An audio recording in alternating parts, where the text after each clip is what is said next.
अगर एक एग्ज़ाम में नेगेटिव मार्किंग है तो क्या उसमें तुक्के मारने चाहिए या नहीं चाहिए? अगर एग्ज़ाम में 4 ऑप्शन है तो रैंडम गेस पे करेक्ट आंसर आने की प्रोबेबिलिटी हुई 1 in 4। एंड अगर हम +4 for right answer and -1 for wrong answer लेते हैं तो अगर तुम 4 तुक्के मारते हो तो प्रोबेबिलिटी के अकॉर्डिंग तुम्हें एक सही आ जाना चाहिए। तो उसमें तुम्हें +4 मिलेंगे एंड बाकी 3 रॉन्ग आंसर के -3। तो मतलब तुम्हें ओवरऑल +1 मार्क मिल रहा है अगर तुम 4 तुक्के मार रहे हो तो। सो इसके अकॉर्डिंग तो तुम्हें लग रहा होगा कि तुक्के मारने चाहिए, बट इतना सिंपल नहीं है। 4 तुक्कों में से एक तुक्का सही हो जाना कंफर्म्ड नहीं है, बस उसकी प्रोबेबिलिटी ज़्यादा है। ऐसा भी हो सकता है कि 4 तुक्के मारे और चारों 4 गलत हो गए। तो जब भी हमें कोई रिजल्ट उसकी प्रोबेबिलिटी के अकॉर्डिंग निकालना है तो हम उसका सैम्पल स्पेस बड़ा कर देते हैं। जैसे इन दिस केस अगर हम 100 क्वेश्चंस पे तुक्के मारे तो बहुत हाई चांस है कि 25 के आसपास तुम्हारे सही आ ही जाने चाहिए।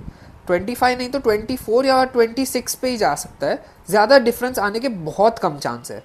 बट फिर अगर तुम इतने सारे तुक्के मार रहे हो उसका मतलब है कि तुमने पढ़ाई नहीं की है।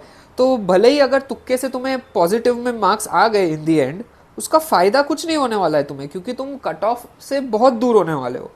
बट फिर अगर हम थोड़ा सा एवरेज सिनेरियो ले जिसमें लाइक अराउंड तुम्हारे 10 क्वेश्चंस अगर तुम छोड़ने वाले थे एंड उसमें तुम तुक्के मार दो तो मोस्ट प्रोबेबली तुम्हारे उसमें कुछ 1-2 पॉजिटिव मार्क्स बन जाएंगे, या तो फिर तुम्हारे 0 बनेंगे जो एनीवेज बनने वाले थे।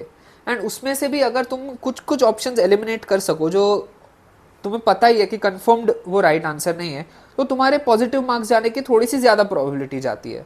बट अगर तुम बहुत कम क्वेश्चन छोड़ रहे हो, जैसे लाइक 2-3 ही क्वेश्चन अगर छोड़ने वाले थे, तो तुक्के मत मारना, क्योंकि उसमें हाई चांस है कि तुम्हें नेगेटिव मार्क्स मिल जाएंगे। अनलेस फिर उसमें से तुमने 4 में से 2 ऑप्शन एलिमिनेट कर दिए तो तुम सोच सकते हो, वरना मत करना।